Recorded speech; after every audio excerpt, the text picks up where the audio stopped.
এভাবে ঘুরে ঘুরে মাটির কাজ করা খুবই কষ্টসাধ্য ব্যাপার, কারো হয়তো দেখেই মাথা চক্কর দেবে। হ্যালো ভিউয়ার্স, মৃৎশিল্পের ইতিহাস এই ভূখণ্ডে অনেক প্রাচীন। সময়ের সাথে সাথে এর ধরনে এসেছে পরিবর্তন। বর্তমানে মাটির কোন পণ্যগুলো বেশি বানানো হয় সেটাই দেখতে চলেছি আজ। শহর থেকে দূরে ছায়াঘেরা নিভৃত এক গ্রাম। প্রথমেই চোখে পড়ল যে ঘরটি, এটিকে পুঁইশালা বা পুশল ঘর বলে। রোদে শুকোনোর পরে এখানে মাটির জিনিসগুলো পোড়ানো হয়। গোলাকৃতি যে জিনিসগুলো এখানে দেখা যাচ্ছে এগুলোকে এ এলাকায় বলে পাট বা চাক। এগুলো দিয়ে কুয়া তৈরি করা হয়। বর্তমান সময়ে পালপাড়াগুলোতে এই পণ্যই বেশি তৈরি করা হয়। শহরায়ন নগরায়নের প্রভাবে নতুন বাড়িঘর নির্মাণ কিন্তু থেমে নেই। সেসব নতুন বাড়ির পয়ঃনিষ্কাশন ও স্বাস্থ্যসম্মত স্যানিটেশনের জন্য কুয়া তৈরি করা হয় এবং সেই কুয়ায় এই চাক বা পাটগুলো ব্যবহৃত হয়। সকাল 9টা, কাজ এগিয়ে চলেছে। তাহলে রোদ কম থাকতেই কাজ করে নেন আপনারা নাকি? কারণ একদম দুপুরবেলা তো করা কষ্ট বেশি। বাড়ির লোকজন নিয়ে এখন রান্না বান্না ফেরে আসা হয়, তাই তো দেরি হয়েছে। হ্যাঁ, অনেক ভোর থেকে শুরু করেন না? হ্যাঁ, ভোরবেলায় শুরু করে ঘুম থেকে উঠে। হ্যাঁ, এতে কাজ মানে তাড়াতাড়ি আগায় যায় রোদ বাড়ার আগে। এখানে দিন শুরু হয় ভোর হবার আগেই।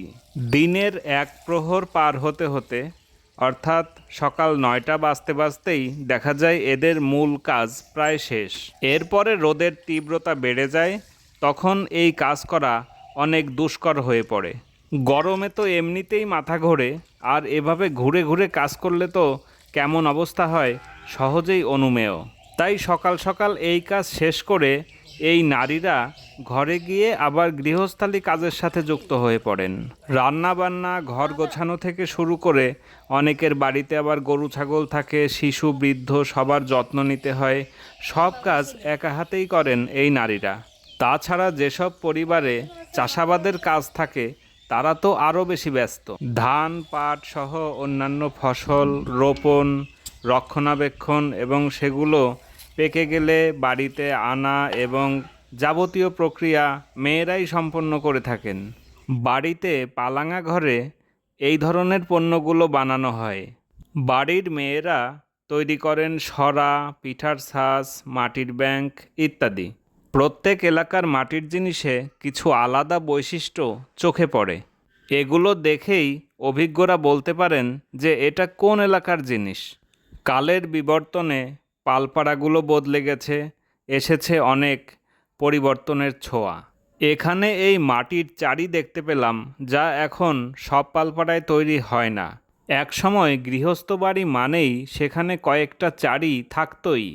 মানুষের জীবনযাপন আধুনিক হওয়ায় হারিয়ে গেছে ইতোমধ্যেই কত মৃৎপণ্য। ভবিষ্যতে হয়তো এমন আরও কত পরিবর্তন আসবে। ধন্যবাদ প্রিয় দর্শক, সাবস্ক্রাইব করে আমাদের সাথেই থাকবেন।